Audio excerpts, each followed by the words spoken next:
सभी छात्र एवं छात्राओं को गुड मॉर्निंग।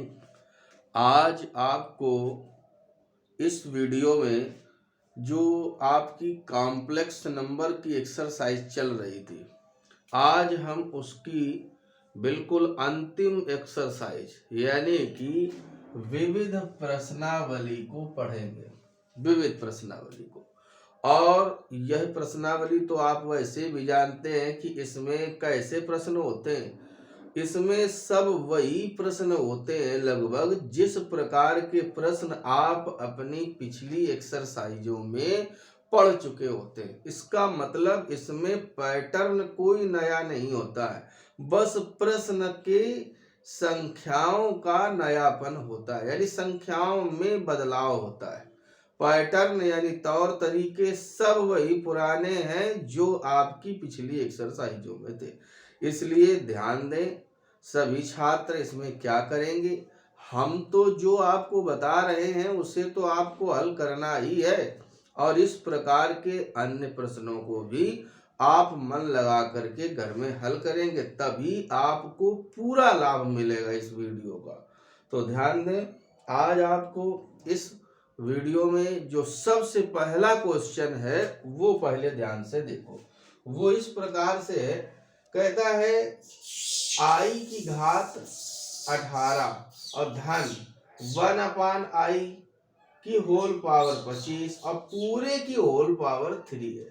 कहता है इसका हमें मान बताओ। और देखिए, हम आपको बता दें कि सामान्यतः जब कभी कह दे इसको हल करो या कह दे इसको मानक रूप में प्राप्त करो, जैसे प्रश्न नंबर 3 है, तो हमारा काम ये होता है कि इसे हम a+ib फार्म में ले आए। हल करते करते कैसे ले आए, a+ib फार्म में। देखो, दो फार्म आपने पढ़े इसमें, एक तो आपका था ध्रुवीय रूप और एक था a+ib रूप। तो हम अभी a+ib रूप की चर्चा करेंगे इसमें। तो ध्यान दें, जैसे हमारे पहले क्वेश्चन का जब हम हल करना प्रारंभ करेंगे तो क्वेश्चन तो आप देख ही रहे हैं। हम क्या इसको 18 को ऐसा लिख सकते हैं कि i² की पावर 9, देखिए चाहे 2 9 या 18 प्लस, इसको भी हम थोड़ा सा यहीं से सरल करना प्रारंभ करते हैं, क्योंकि समय भी बचेगा और बोर्ड में जगह भी अनावश्यक न भरे। तो ध्यान दें, तो 1/, अगर हम इसको i² की होल पावर 12 कर दें तो आप समझिए क्या बचा हमारे लिए, 2 × 12 यानी 24, और है हमारे पास कितना 25। देखो, 1 की पावर 25 का कोई मतलब नहीं है, बस इसी से मतलब है। तो यहाँ पर इनटू में एक i आपका और लग जाएगा। क्यों? क्योंकि यहाँ से तो ये तो हो ही गए 12 दूनी 24 और इसका एक मिला के 25। अब ध्यान दीजिए, इस पूरी की घात में क्या लगा है, 3। चलिए कोई बात नहीं। अब हम जानते हैं i की वैल्यू और i² की भी जानते हैं, तो -1 की होल पावर 9 प्लस 1/- 1 की होल पावर 12 इंटू i और इसकी भी होल पावर 3। फिर ध्यान दीजिए, यहाँ से -1 की पावर जब 9 होगा तो यहाँ पर हम जानते हैं अगर घात में विषम अंक है तो चिन्ह ऋण का ऋण में ही बना रहेगा। हाँ, यहाँ का चिन्ह जरूर प्लस में हो जाएगा क्योंकि इसकी घात सम है। और नीचे आई, हमने आपको पहले भी बताया है कि हमें नीचे आई नहीं रखना है, तो इसलिए हमने ऊपर नीचे आई से क्या करा दिया, इसमें मल्टीप्लाई। तो अब यहाँ पर क्या हो जाएगा, -1 प्लस, अब i तो ऊपर आ गया और नीचे i इंटू आई क्या हो जाएगा, i² और होल पावर 3। तो फिर ध्यान दें, -1 प्लस, और ये i² का मान ही -1 है तो माइनस यहाँ हो जाएगा, तो -1 -i की होल पावर 3। अब हम एक काम और इसमें करा लेते, माइनस भी बाहर कर लेंगे तो बाहर आने पर -1 की होल पावर 3, लेकिन यहाँ पर 1 + i की होल पावर 3। अब इसी को और आगे जब सरल करेंगे तो -1 तो देखो हमें मिलेगा ही, क्योंकि वो तो कहीं जाने वाला है नहीं, क्योंकि घात में है भी सम। अब ये क्या होगा, a प्लस बी का whole cube, a cube plus B cube plus 3ab यानी 3i in bracket 1 plus i। तो ध्यान दें ये -1 इंटू 1 का क्यूब 1, आई क्यूब का मान हम जानते हैं आई स्क्वायर से, -1 का आई से होगा तो 1 माइनस आई प्लस 3i, और ये इससे तो 3i स्क्वायर। अब आप भी समझते हो कि आई स्क्वायर का मान क्या होता है -1, तो ये हो जाएगा -3। क्या हो जाएगा -3। तो हमें -1 जब अंदर हम कैलकुलेट करेंगे तो हमको मिलेगा, यहाँ से देखो -3 होगा और ये +1 होगा तो क्या हो जाएगा -2, और ये 3i में एक आई आपका जब लेस होगा तो क्या बचेगा प्लस का 2i। लेकिन ध्यान दें हमने ऐसा तो रख दिया, परंतु ये आगे वाला माइनस इसको फिर से चेंज कर देगा, तो क्या हो जाएगा माइनस माइनस प्लस यानी 2 माइनस 2i। अब ये कौन सा प्रारूप है, a प्लस आई बी का। अब चाहे तो आप इससे 2 और कॉमन ले सकते हैं, लेकिन हम तो कहेंगे इतना ही सफिशिएंट है। देखिए बच्चों, कुछ छात्रों ने पिछले वीडियो में हमसे ये बताया कि सर अभी आंसर नहीं मिल रहा है, तो हम आप लोगों को ये बताना चाहते हैं कि प्रश्न का हल होना और प्रश्न को हल करने का तरीका, ये 2 चीजें आपकी बेहतर होनी चाहिए, सबसे अहम बात। और जो आप लोग ये तौर तरीका देखते हो कि आंसर नहीं मिल रहा है, ये बड़ी छोटी कक्षाओं की बात है। अब आप अपर लेवल में हो, हायर लेवल में पढ़ रहे हो, आप अब हाई स्कूल पार कर चुके हैं, यानी स्कूल को हाई जो स्कूल का स्टैंडर्ड था वो आप पार कर, अब आप कॉलेज में हैं, इंटर कॉलेज में पढ़ते हैं, ध्यान दीजिएगा। तो अब जब आप कॉलेज में हैं तो थोड़ा तो अपने स्तर में सुधार करिए, मतलब ये है कि आप अपने कॉन्फिडेंस को बढ़ाइए। हाँ, अपने प्रश्न में गुणाभाग की गलतियां हो उनको सुधारें और तौर तरीकों को सुधारें, और जैसे इसमें प्रूव करना है दूसरे में, तो प्रूव करने में तो हमारे पास भाई वही प्रूव करना है। लेकिन जब प्रूव करने जैसी कोई बात ना हो, जैसे इसमें तो केवल हल था, अब पता नहीं इसका आंसर, और अब हमने जैसे यहीं से रख दिया 2 माइनस 2 हो सकता है, फिर 2 में कॉमन ले लिया हो तो 1 माइनस आई आ जाएगा। तो इन सब चीजों में हमें ध्यान नहीं देना है। जैसे पिछला जो वीडियो था उसमें क्वेश्चन नंबर था, कोई हमें याद नहीं है 7वां या 8वां, तो बच्चों ने कहा कि सर अभी इसका आंसर नहीं आ रहा है, तो जबकि वो पूरा सही हल है। तो अब हम आपसे यही कहना चाहेंगे कि आंसर के पीछे आप लोग कतई परेशान ना हो। फिर ध्यान दें, इसके बाद हमने इस तरह से इसको जब हल किया तो आपने देखा आई स्क्वायर, ये ध्यान रखना हमने इसको डायरेक्ट यहाँ से हल करना प्रारंभ कर दिया है। सवाल तो अब ये जैसे दूसरा लिखा है तो अब यहाँ से इसको हल करेंगे। अब इसको पहले समझो कि आखिरकार ये प्रश्न है क्या।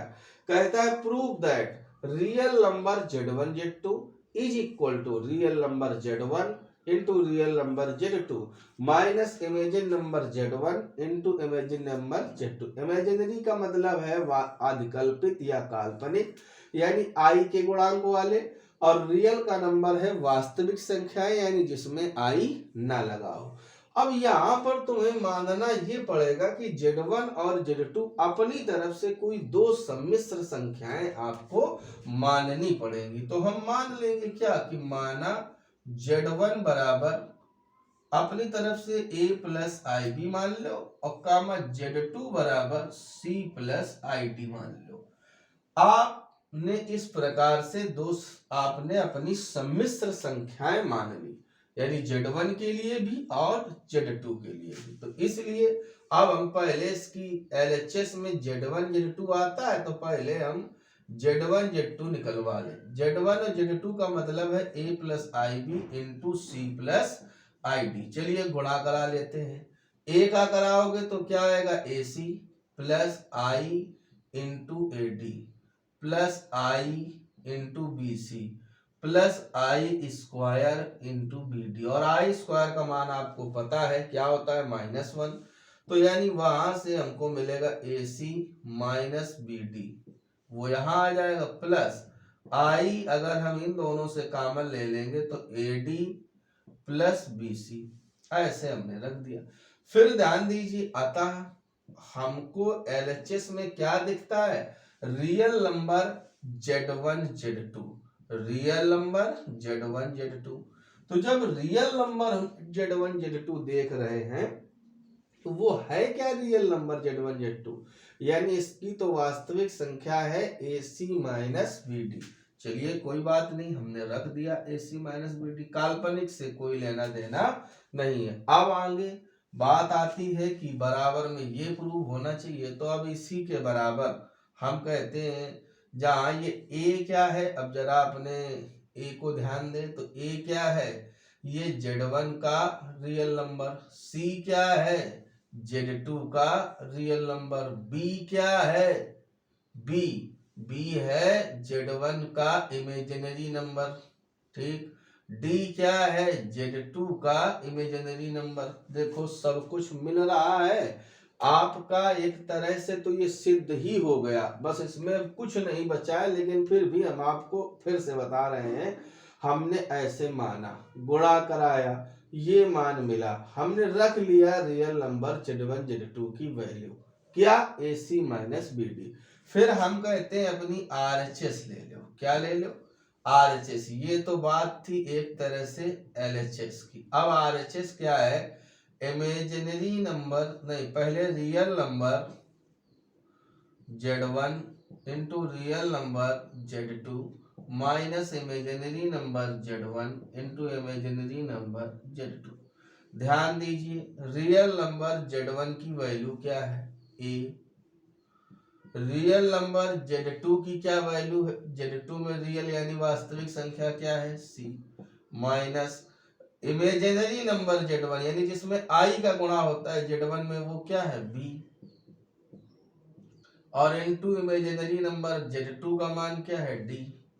अब आप खुद ही देख लो क्या कि AC माइनस BD आ गया, और यही तो तुम्हारा LHS था। अतः सिद्ध होता है, यानी लिख देना, अतः सिद्ध होता है कि LHS बराबर RHS। खत्म काम, सवाल में कोई दम नहीं है, बिल्कुल बेदम क्वेश्चन है। कैसा क्वेश्चन, बेदम, बिना कोई दम का, लेकिन आपको देखने में ये बड़ा खतरनाक लगता है, तो हमें उससे नहीं डरना है कहीं भी, क्योंकि हम देख के डरेंगे तब तो हमारा हो गया कल्याण।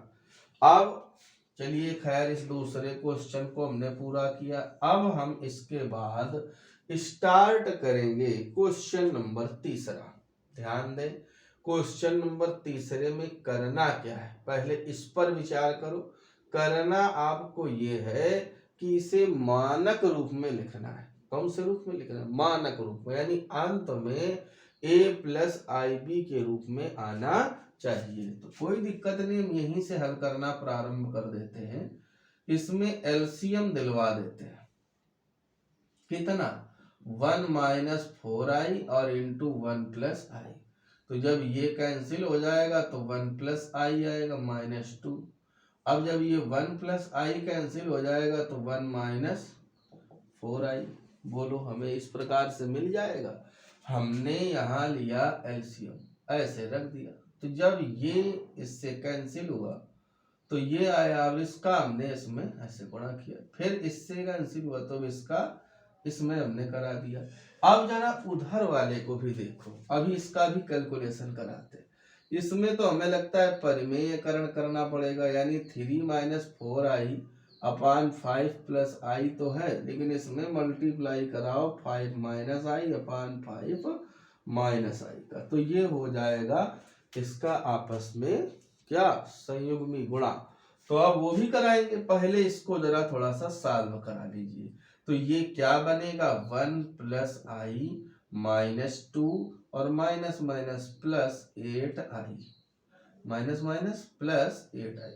अब नीचे, अब हम कहते हैं कि इनका आपस में जब गुणा कराओगे तो 1 का कराओगे तब तो 1 प्लस आई ही आ जाएगा, -4i -4i², -4i², बोलो हो जाएगा।